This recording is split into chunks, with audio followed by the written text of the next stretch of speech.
கற்பூர கன்னிகையே வாராய், அடி அளந்து அளந்து நயந்து நயந்து பாராய். நீ வந்தார மகாராணியே, வலது கால் எடுத்து வாராய் நீயே.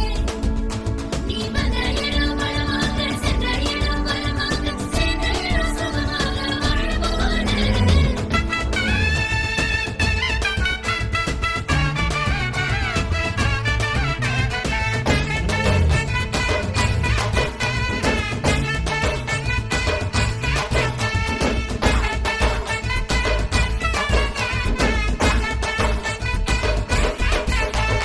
மதுரைக்கு போகாதடி, அங்க மல்லிப்பூ கண்ண வைக்கும். தஞ்சாவூர்